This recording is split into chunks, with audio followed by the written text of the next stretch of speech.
Welcome back to FryMinis. I'm Eric, and today in our Monsters of the Multiverse coverage, we're talking Harengon.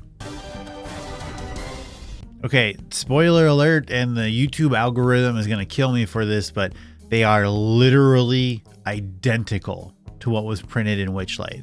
And I mean that in every single capacity, including the fact that Rabbit Hop is still busted. So I'm going to read through all the features here real quick, and then I'm going to go into why this Harengon jumping thing just drives me up the wall. So if you don't want to listen to me complain more about the Rabbit Hop ability, that's fine. Just do me a favor, let this video keep playing in the background, put it on mute so the algorithm says, okay, maybe this isn't trash.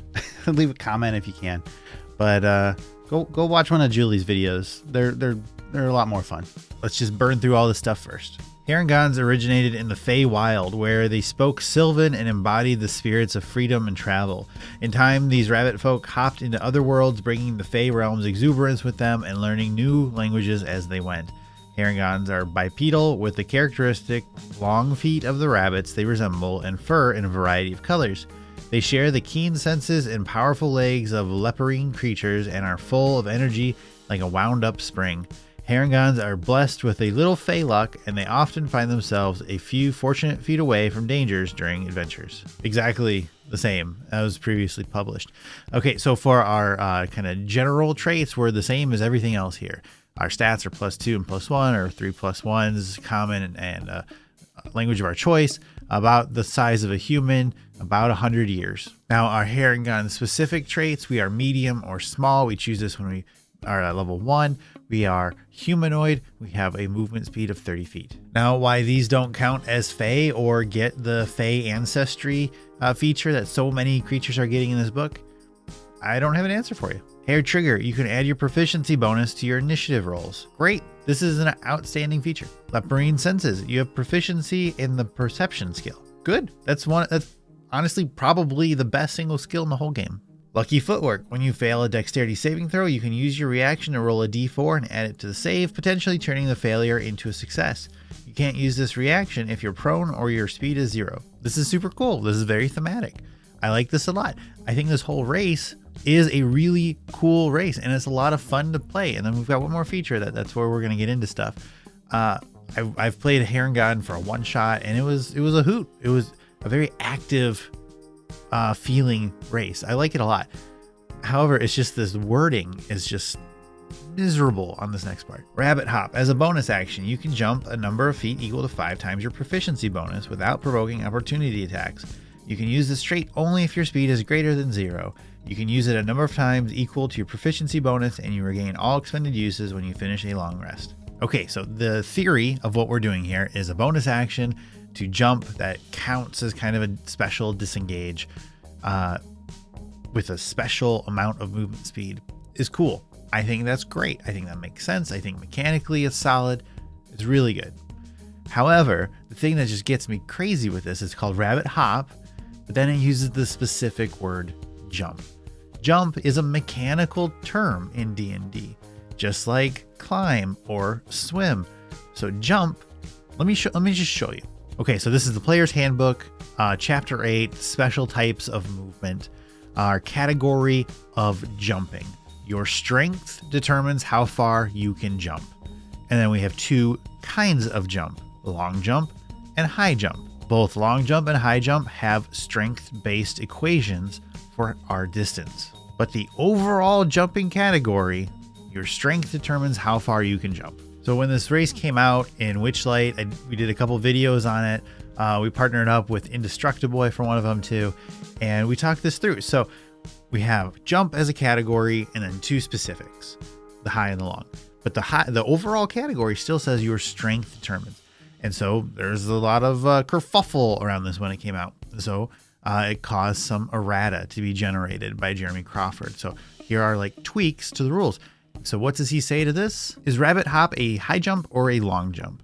The jump of Rabbit Hop is neither a high jump nor a long jump. If it were either, its text would say so. Okay, cool. All right. So Jeremy Crawford, we're not doing a high jump. We're not doing a long jump, but we're still jumping. So where does the strength factor in to this jump? Which we've established overall jumping is a strength-based activity. And it doesn't. And that's like, why do we call this? Just call it hop. The name of the feature is called rabbit hop. Just say you hop this distance. You hop. Just get rid of the mechanical word. This game is built so closely around very specific language. So to just do whatever we want and just call a mechanical term, just like, oh, this is just generic jumping, still doesn't work.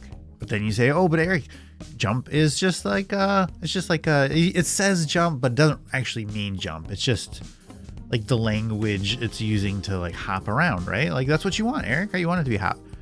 Okay, but then check this out. In that same errata, does this jump spell benefit rabbit hop? Yes, the jump spell can affect the jump distance of rabbit hop if you cast that spell on a Harengon. Enjoy the magnificent leaps. All right, so we are locking in that this is explicitly a jump. Like either way is fine. It's just it's all messy. And then if we talk about the actual distance, check it out. Printed in this, it says you can jump 5 times your proficiency bonus, not up to 5 times your proficiency bonus. And you say, well, okay, Eric, it says can. So you don't have to. And why everywhere else does it always say up to? It's because that was just a little bit of a sloppy phrasing, which is okay, that happens. And in fact, the errata addresses that. Are you required to jump the full distance of rabbit hop? You don't have to jump the full distance of rabbit hop when you use it. We will clarify that intent in future printings of the rabbit hop trait. Well, that was a lie, because here's the new book. And guess what? It has the old exact same language. And just for completion's sake, here is the first question in the errata. When a Harengon uses rabbit hop, does the trait's jump expend movement? The rabbit hop trait lets a Harengon jump as a bonus action, and that jump doesn't consume any of the Harengon's normal movement. That fact is why the trait has a limited number of uses between long rests. If you compare the wording of rabbit hop to the wording of long and high jump rules in the player's handbook, you'll see that those rules explicitly expend movement, whereas rabbit hop doesn't. And you know what else we see in the player's handbook? We explicitly see that jumping is a strength-based activity. So if we want to just call it a special thing, which is clearly where we're going, and if we had used like the hop language instead of the jump language, all of that is cool. But you can't point to the player's handbook to say, look, it says explicitly this, but then right next to that same thing, it explicitly says something else, and we just ignore that. That's why I just get so worked up, because when we're trying to create stuff for this game with our PDFs over at FryMinis, all of the language is so specific. Everything matters so much. And then we just get this published stuff that's just like this big sloppy mess. And like the feature's fun, the feature's cool, and I'm okay with all of these erratas being true. It's just why is this what's being published? And also, we still haven't resolved if you could just do a vertical jump with this. If you can jump 30 feet straight up in the air, who needs flight? Or then do we start taking fall damage? I mean, a regular jump can include fall damage, right? I don't know. It's just such a weird ability. All that said, Harengon is still a really cool race. I think the rabbit hop feature is cool if you just ignore all the wording of it and you just play it how it's intended to be, I guess, not how it actually is. It's cool. I love Harengon. I really enjoyed playing a Harengon. I would absolutely play a Harengon for a larger campaign. It's just these particularities that just, come on. All right, thanks for watching this one. Our next video is Hobgoblin, and there are some really awesome changes. I'm really excited for that one. This one was kind of one that I was dragging my feet on getting to. So shout out to Julie for handling Goliaths. All right, see you in the next one. Thanks, everybody.